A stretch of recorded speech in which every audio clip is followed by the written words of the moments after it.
संपूर्ण जिल्ह्याच्या हरित क्रांतीसाठी उपयुक्त असलेल्या काळमावाडी धरणाची सुरक्षा रामभरोसे आहे।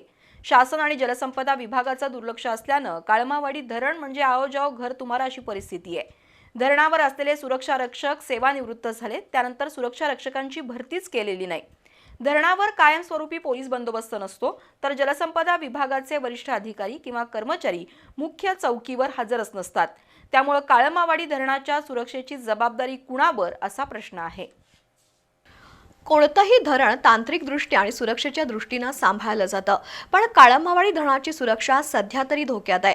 धरणाच्या मुख्य चौकीवर पोलीस कर्मचारीच असत नाहीत, शिवाय जलसंपदा विभागाचे कर्मचारी सुद्धा नियमित हजर नसतात। काही खाजगी सुरक्षा रक्षक धरणाची सुरक्षा बघतात, पण त्यांचंही नियंत्रण नाही। 27.40 टीएमसी क्षमतेच्या धरणात सध्या 22 टीएमसी पाणीसाठा आहे।